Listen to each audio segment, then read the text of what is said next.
Hadirin yang saya muliakan, inna sholatakum ma'rudatun alayya. Sesungguhnya salawat yang kalian baca akan diperlihatkan, akan dilaporkan kepada Nabi Muhammad sallallahu alaihi wasallam. Jadi ada malaikat khusus yang tugasnya khusus membawa sholawat. Ya Rasul, ini ada majlis as-salamah dari Hong Kong. Mereka bersalawat untuk engkau ya Rasul. Bahkan dalam hadis itu secara detail disebut namanya yang bersolawat dan bapaknya yang bersolawat.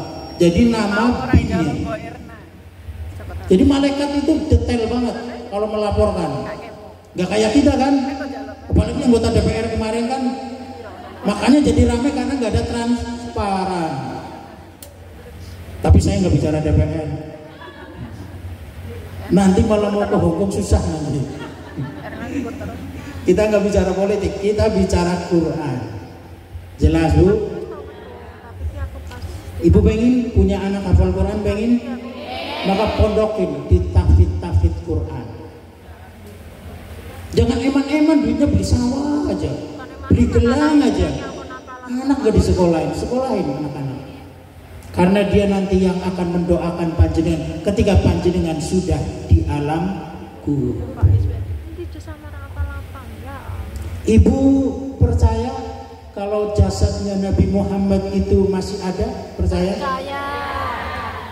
Yang belakang? Leng-leng longle. Apa kalau leng? Leng-loe. Ibu-ibu longle. Hah? Leng-long. Percaya kalau jasadnya Nabi Muhammad itu masih ada? Percaya? Inna sholatakum ma'rudatun alayya. Sesungguhnya sholawat yang kita baca ini akan disampaikan kepada Nabi Muhammad. Seorang sahabat ketika Nabi Muhammad bersabda, berkata seperti ini, protes, ya Rasulullah, kaifa tu'radina sholatuna alaika ya Rasulullah. Bagaimana mungkin sholawat yang kami baca ini akan sampai kepada engkau? Waqad arimta yakni balita, padahal engkau sudah meninggal dunia, engkau sudah wafat, engkau jauh di Madinah. Kuburannya, makamnya Nabi di mana? Di Masjid Nabawi. Makanya kalau umroh nanti sholat di Masjid Nabawi, sholat di Raudhah, di situ makamnya Nabi. Kita hanya bisa lewat ini. Assalamualaikum ya Muhammad, assalamualaikum ya Abu Bakar. Nangis di jamaah di situ. Jadi percaya Nabi Muhammad meninggal tahun 11 Hijriah. Tahun 11. Sekarang sudah tahun berapa Hijriahnya? Tahun Islamnya udah berapa? Oh? 1447. 1447 dikurangi 11 berapa? Nah, sekarang gantian, yang belakang ini yang kalau dulu sekolahnya nyontek ini. Kalau ngitung duit aja lancar ini. Kalau ngitung tahun pura-pura gak tahu ini. Berarti sekitar 1436 tahun Nabi Muhammad sudah meninggal dunia. Nabi Muhammad meninggal usianya berapa? 63. Berapa? Lebih lama mana Nabi Muhammad hidup di atas dunia atau Nabi setelah dimakamkan? Setelah. Ini sekolahnya nyontek semua ini. Asli. Nabi Muhammad hidup di atas dunia 63 tahun. Dimakamkan sampai sekarang sudah 1436. Berarti lebih lama mana? Dimakamkan. Percaya Ibu Nabi Muhammad jasadnya masih ada? Percaya. Toib. Kita cerita sedikit tentang Nabi Muhammad. Pada tahun 557 Hijriah, tahun 1164 Masehi, ada dua orang. Ada berapa Bu? Dua orang bule dari Spanyol. Ada yang tahu Spanyol? Spanyol itu dari warung Malang belok kanan dikit. Nah itu Spanyol. Nanti kapan-kapan kita naik ojek online ke sana.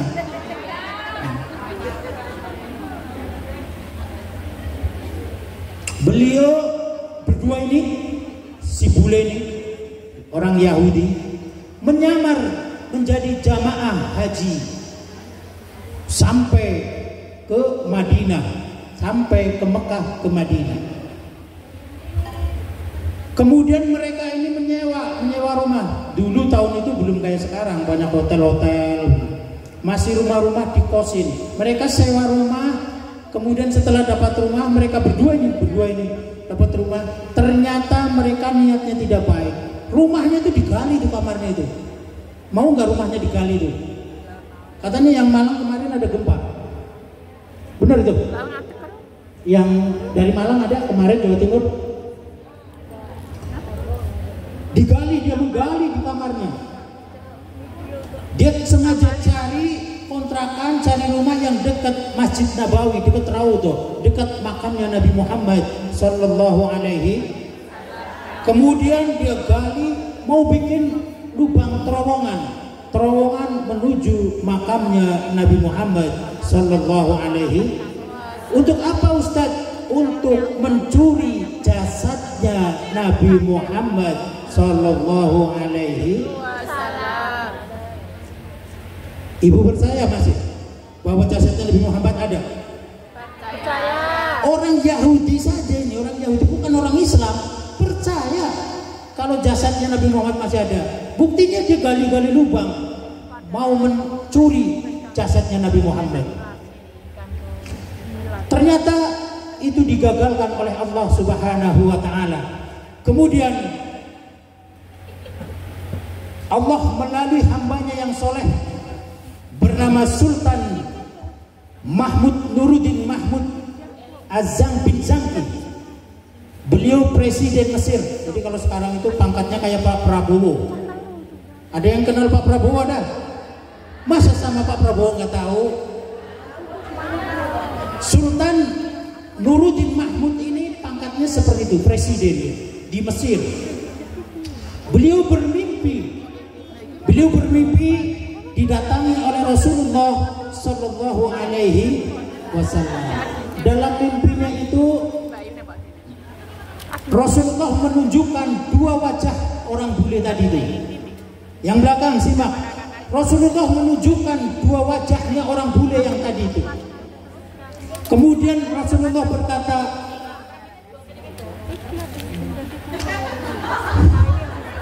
jadi nggak fokus. Kalau sudah lihat makanan nggak fokus nih. Tenang. Nanti dibagi kebagian. Karena memang Maulid Nabi itu kata Imam Suyuti salah satunya ada makanan. Nah, nggak usah khawatir. Gratis. Hah? Kalau digoreng pun sih. Minta nasi. Ini mau sekarang kok?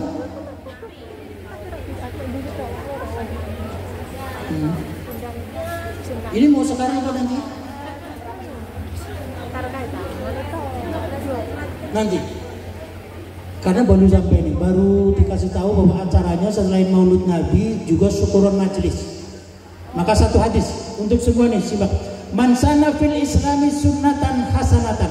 Barang siapa yang menjadi pelopor, yang menjadi penggerak, yang menjadi generator untuk mendirikan sebuah majelis, ya, untuk mendirikan majelis ilmu, entah Masjid As-Salamah, entah Masjid Darussalam, entah masjid apa aja. Kata Rasulullah, falahu ajruha, dia akan mendapatkan pahala dari Allah. Ini enaknya kalau jadi ketua. Makanya nanti kalau dicalonkan ketua siap. Tapi jangan cuma siap, punya visi misi. Jangan cuma siap. Jelas? Tapi pahalanya lihat. Kalau jadi panitia, jadi jadi ketua, jadi anggota majelis. Falahu ajruha, kata Rasulullah, dia akan mendapatkan pahala dari Allah. Wa ajru man amila biha ba'dahu, dia juga akan mendapatkan pahala dari orang-orang yang mengikutinya. Contoh, Ibu Salamah mengadakan pengajian, walaupun Habibnya nggak bisa datang, panjenengan datang dengan ikhlas. Ikhlas kan tadi? Nanti nagih. Qurannya sudah dibaca tadi, perlu dibaca lagi. Yang belakang ikhlas kan? Saya sudah suara habis di suaranya sampai. Falahu ajruha, dia akan mendapatkan pahala dari Allah. Wa ajru man amila biha ba'dahu, dia juga akan mendapatkan pahala dari semua yang hadir. Itu untungnya jadi ketua. Maaf ya, walaupun Ibu Salamah sudah pulang ke Indonesia, tapi majelis As-Salamahnya masih terus, masih mengundang ustadz dari Indonesia, mengundang Habib, ngaji bareng, pahalanya mengalir ke beliau. Ini enaknya jadi ketua, jadi anggota majelis. Walaupun beliau sudah tidak ada di dunia ini, yang jadi ketua itu walaupun sudah tidak ada di dunia ini, ketika majelisnya masih untuk pengajian, dia akan mendapatkan tetesan pahala dari acara majelis ini. Enak gak itu? Saudara sudah lupa, apalagi tetangga saudara sudah lupa, anak-anak lupa mendoakan, tapi majelisnya ini masih pengajian, pahalanya menetes.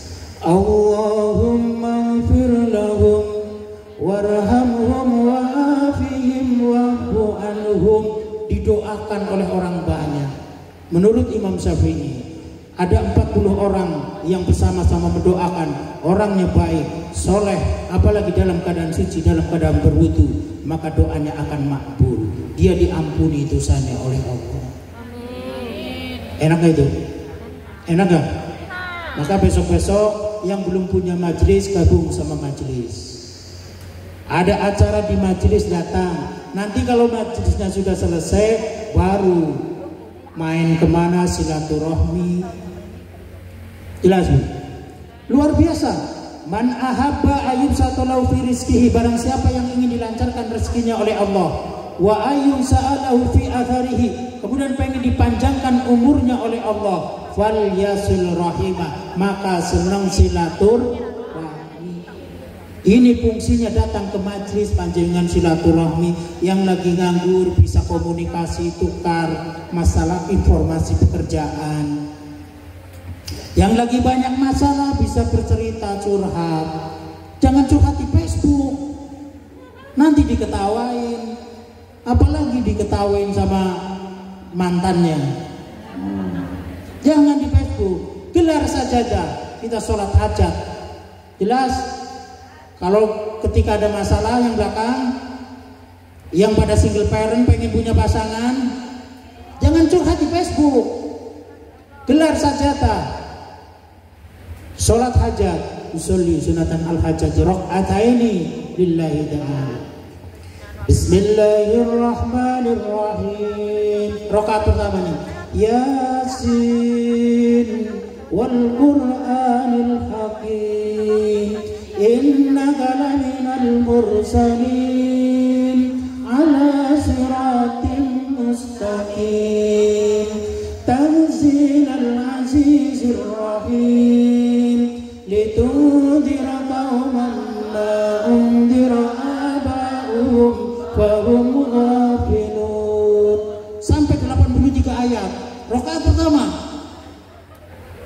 Rakaat keduanya Bismillahirrahmanirrahim. Idza waqa'atil waqi'ah laisa liwaqa'atiha kadhibah khafidatur rafi'ah idza rujjatil ardu rajja wa bussatil jibalu bassa fakana jahaba'an mumbatha wa kuntum azwajan thalatha ashabul maimanati ma ashabul maimanah, sampai 96 ayat selesai doa. Langsung besoknya ada yang itu tuh WhatsApp, Mbak kenalan dong gitu, Kace kenalan gitu, manjur. Ustaz, saya sudah pernah tuh sholat hajat, baca surat Yasin sama Al-Waqi'ah, tapi belum tembus. Tambah lagi, may yattaqillah yaj'al lahu makhraja wa yarzuqhu min haitsu la yahtasib wa may yatawakkal 'ala Allah fa huwa hasbuh inna Allaha baligh amri qad ja'ala Allahu likulli syai'in qadara. Dibaca ayat itu yang disebut ayat 1000. Ada yang hafal surat At-Tolak? Ada yang hafal?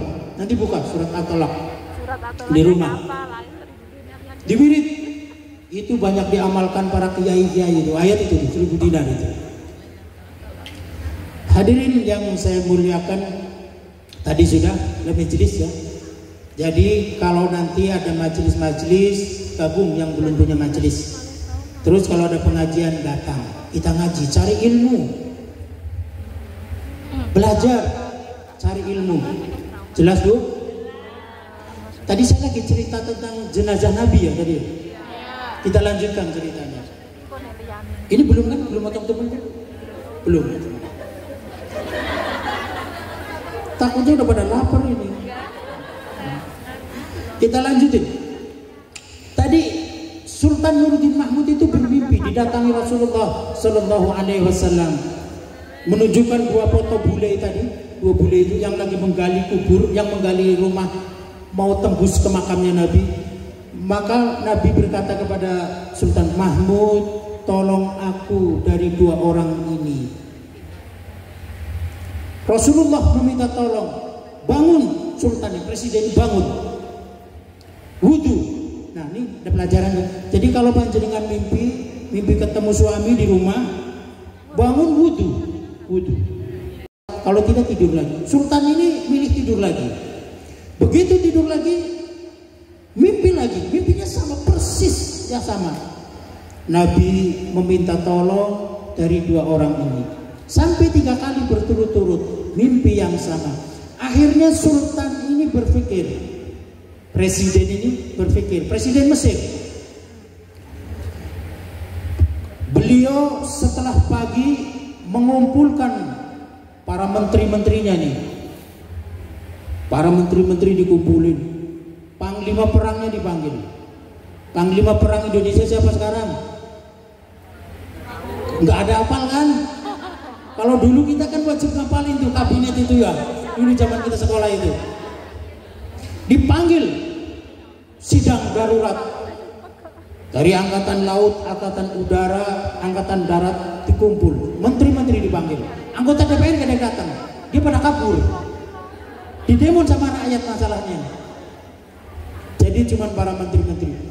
Di menteri Sultan Presiden ini berpidato, semalam saya bermimpi didatangi oleh Rasulullah Sallallahu Alaihi Wasallam.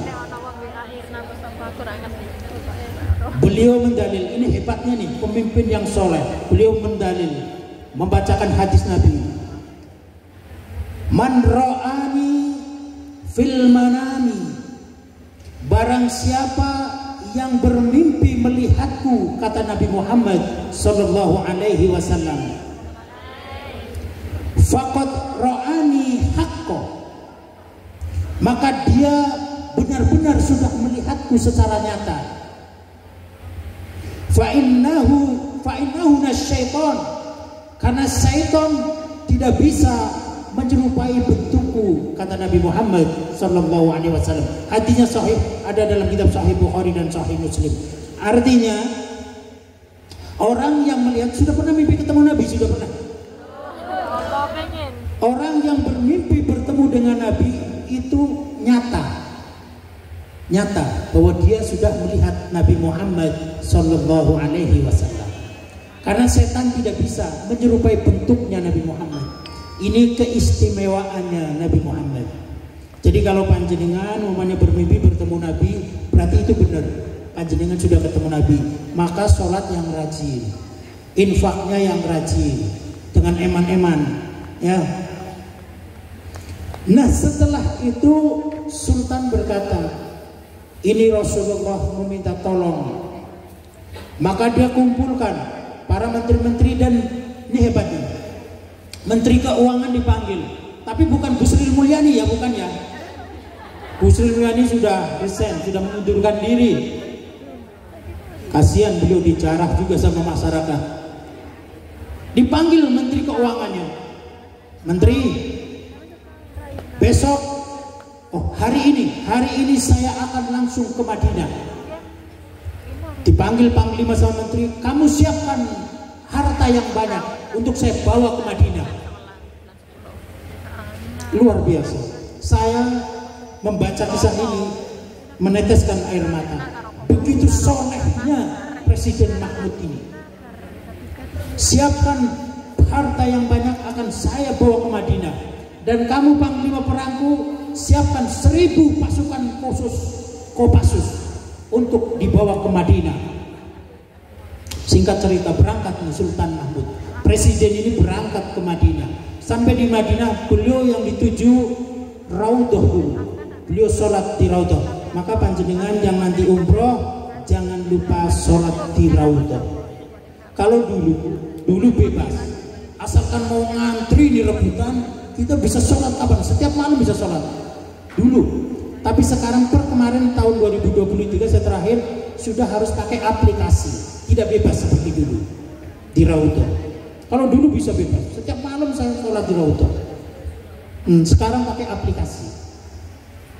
Ustaz, saya pengen ke sana, jangan cuma pengennya, duitnya. Ya, makanya nabung, terus bisa mendaftar sama Pak Haji Yorkis, Pak Haji Foundation. Insya Allah kalau bulan 11 atau bulan 12 bertemu dengan saya. Kalau bulan puasa Bapak Haji Muhammad Abdul Muhaimin Karim yang membimbing. Jelas ya untuk umroh. Begitu sholat, setelah selesai berdoa, beliau ziarah ke makam Nabi Muhammad Sallallahu Alaihi Wasallam. Di pusarannya beliau duduk merenung, mendoakan ada apa. Setelah selesai berziarah, beliau memerintahkan untuk mengumpulkan semua rakyat Madinah berkumpul di depan Masjid Nabawi. Ini hebatnya nih strateginya. Kan tadi dia mimpinya kan ditunjukkan wajah 2 orang, betul? 2 orang bule. Setelah semua dipanggil rakyat Madinah, dibagikan tadi harta yang dia bawa, ternyata dibagikan ke rakyat, dibagikan uang itu. Dia tanya, semua sudah kebagian hadiahnya? Sudah, kata masyarakat tadi. Cuman ada 2 orang, Sultan, ada 2 orang yang belum dapat. Dia orang asing, sedang khusyuk dia di Raudhah, sedang ibadah. Padahal dia lagi gali makam, dia lagi gali terowongan makamnya Nabi, mau nolong jasadnya Nabi ini. Nah dari situ Sultan Nuruddin Mahmud itu curiga. Kemudian beliau meminta bin Badan Intelijen Negara untuk mengambil 2 orang itu. Diselidiki, ternyata benar 2 orang ini sedang menggali terowongan menuju makamnya Nabi Muhammad. Ditangkap 2 orang ini, kemudian diadili. Ini hebatnya nih kalau punya pemimpin cerdas ini. Dia nggak mau ngaku nih, saya itu jamaah haji. Dia ngakunya jamaah haji. Yang 2 orang tadi jamaah haji. Sultan Nuruddin ini, presiden ini tidak kalah cerdasnya. Beliau perintahkan ke Pampapres. Tahu artinya Pampapres? Pasukan pengaman presiden. Suruh dia bawa ke kayak begitu tenda lah. Bawa juga ke tenda itu. Buka celananya dia gitu. Sunat apa enggak gitu. Ini hebatnya itu, cerdas. Ternyata setelah dibuka, ini bukan cerita corok ya, bukan ya. Setelah dibuka ternyata dia dari situ Sultan tahu bahwa dia bukan orang Islam. Karena orang Islam itu harus sunat. Kemudian dibuka, setelah nggak sunat dibawa lagi. Wah, ini pembohong ini. Pembohong dia, bukan nggak sunat. Setelah itu disidang. Ternyata dia 2 orang tentara salib. Jelas? 2 orang ini ternyata 2 orang tentara salib yang disuruh oleh Liga Internasional untuk mencuri jasadnya Nabi Muhammad Sallallahu Alaihi. Kembali ke pertanyaan awal, orang Yahudi saja percaya kalau jasadnya Nabi Muhammad masih ada. Kok sampean nggak percaya? Percaya? Karena Rasulullah bersabda, Innallaha harrama 'alal ardi an taqula ajsadal anbiya. Sesungguhnya Allah mengharamkan cacing tanah, ulat belatung, set, yang dari Jawa Timur ini set, untuk memakan jasadnya para nabi dan para rasul. Begitu mulianya para nabi dan rasul. Cacing, belatung, set nggak mau makan. Beda dengan kita. Begitu kita ini meninggal dunia, kita hanya seonggok daging yang akan membusuk dan siap menjadi santapan cacing-cacing tanah. Jangan salah, cacing tanah itu menurut analisa kedokteran, dia adalah salah satu makhluk yang paling tajam penciumannya dia. Begitu ada orang meninggal nih, dia jarak 1 kilo 2 kilo sudah mencium. Wah, coklat ini. Panggil temennya, bro, ini ada coklat datang ini. Ibu-ibu tanya, kalau memang cacing yang paling bagus, kenapa bukan cacing polisi itu? Kalau untuk cari narkoba, cari penjahat, kenapa nggak bawa cacing? Kenapa bawa anjing? Lah ya gimana? Kalau cacing yang ngejar penjahat, yang nggak ada kerja tertangkap, betul? Makanya bawanya anjing.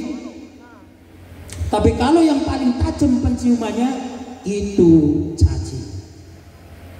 Ini belakang nih, yang cantik-cantik itu, kalau nggak hafal surat Tabarok, kalau nggak hafal Quran, siap-siap itu jadi brownies.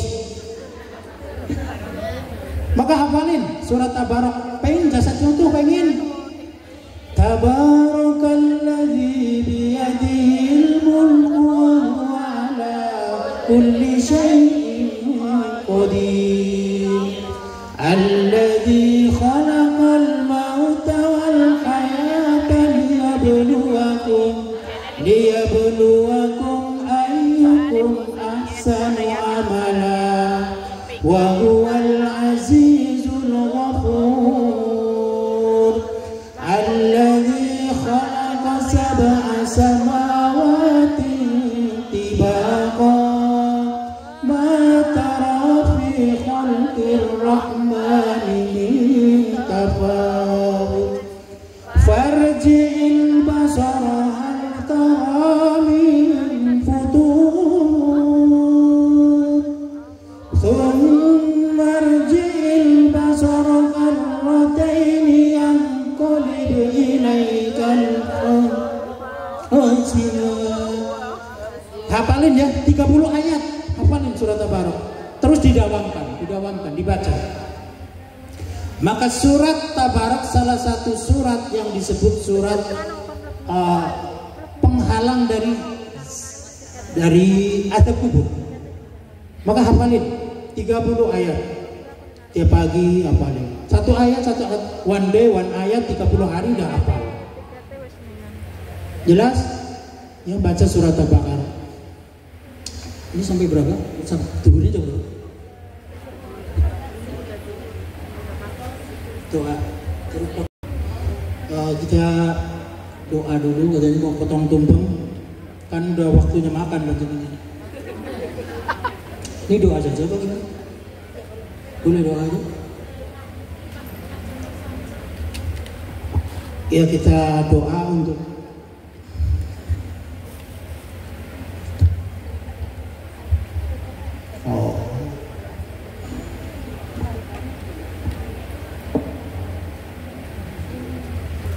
Nanti sehabis doa yang hafal ya, ada yang hafal Allahumma sholli ala sholat ashilin, sholat ashilin, Allah sholawat ashilin.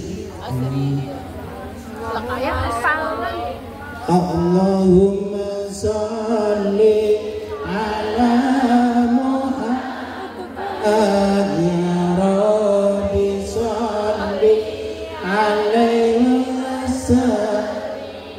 Allahumma sholli ala Muhammad ya Rabbi sholli alaihi wasallam.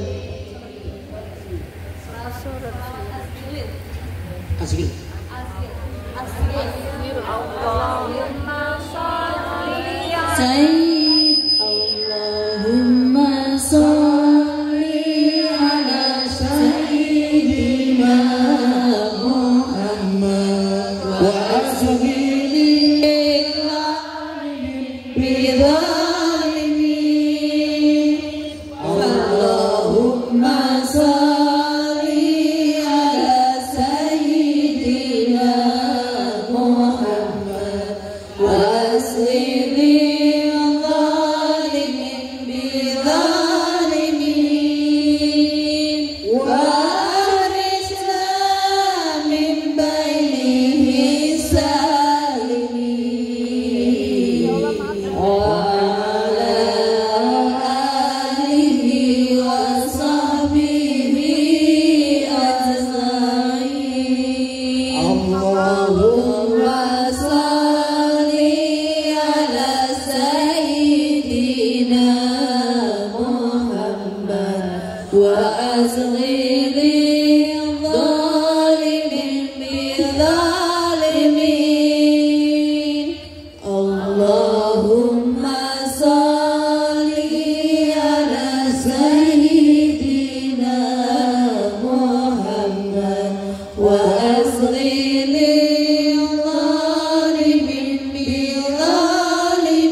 Rabbuna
berdoa yang menutup yang semua. Kalau doa itu tolong yang serius, yang fokus.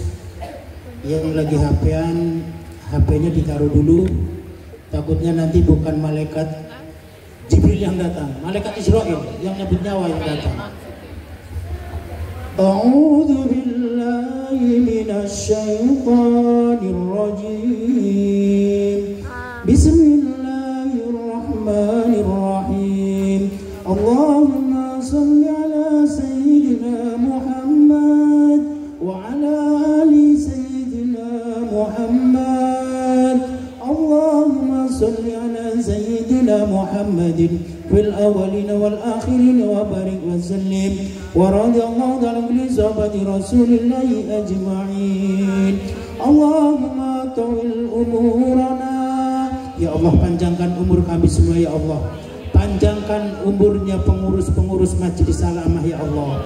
Dan panjangkan umurnya ketuanya, majelisnya ya Allah. Jadikan majelisnya sebagai penghibur di akhirat nanti ya Allah. Wasal jasadana, sehatkan jiwa raga kami semua ya Allah.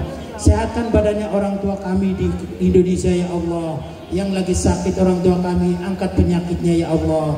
Yang di Hongkong yang lagi sakit, angkat penyakitnya ya Allah. Angkat penyakitnya ya Allah. Allahumma rizqna rizqan halalan thayyiban mubarakan fi. Ya Allah, lancarkan rezeki kami semua ya Allah. Lancarkan rezekinya para pengurus-pengurus Majelis As-Salamah ya Allah. Lancarkan ketuanya, rezekinya ketuanya ya Allah. Semua pengurusnya ya Allah, dengan rezeki yang baik, rezeki yang halal, dan rezeki yang barokah ya Allah. Rabbana atina fid dunya hasanah wa fil akhirati hasanah wa qina adzabannar. Subhana rabbika rabbil izzati amma yasifun. Wassalamun alal mursalin. Walhamdulillahi rabbil alamin. Mabruk alfa mabruk alaika mabruk. Mabruk alfa mabruk alaika mabruk. Mabruk alfa mabruk ya ummi yatik mabruk. Mabruk alfa mabruk alaika mabruk. Mabruk alfa mabruk alaika mabruk.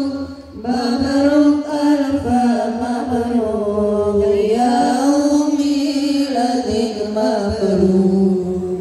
Selamat hari milad Majelis As-Salamah. Selamat hari milad Majelis As-Salamah. Semoga dapat rahmat hingga yaumil amin. Semoga dapat rahmat hingga hidup selamat. Mabruk alfa mabruk alaika mabruk. Mabruk alfa mabruk alaika mabruk. Mabruk alfa mabruk ya ummi latik mabruk. Selamat ulang tahun pada Majelis As-Salamah Ibu. Mudah-mudahan Ibu panjang umur, semua anggotanya panjang umur, sehat badan, rezeki lancar, barokah, dan majelisnya tetap terus berkesinambungan. Amin. Amin ya robbal. Yang belum gabung ke Majelis As-Salamah.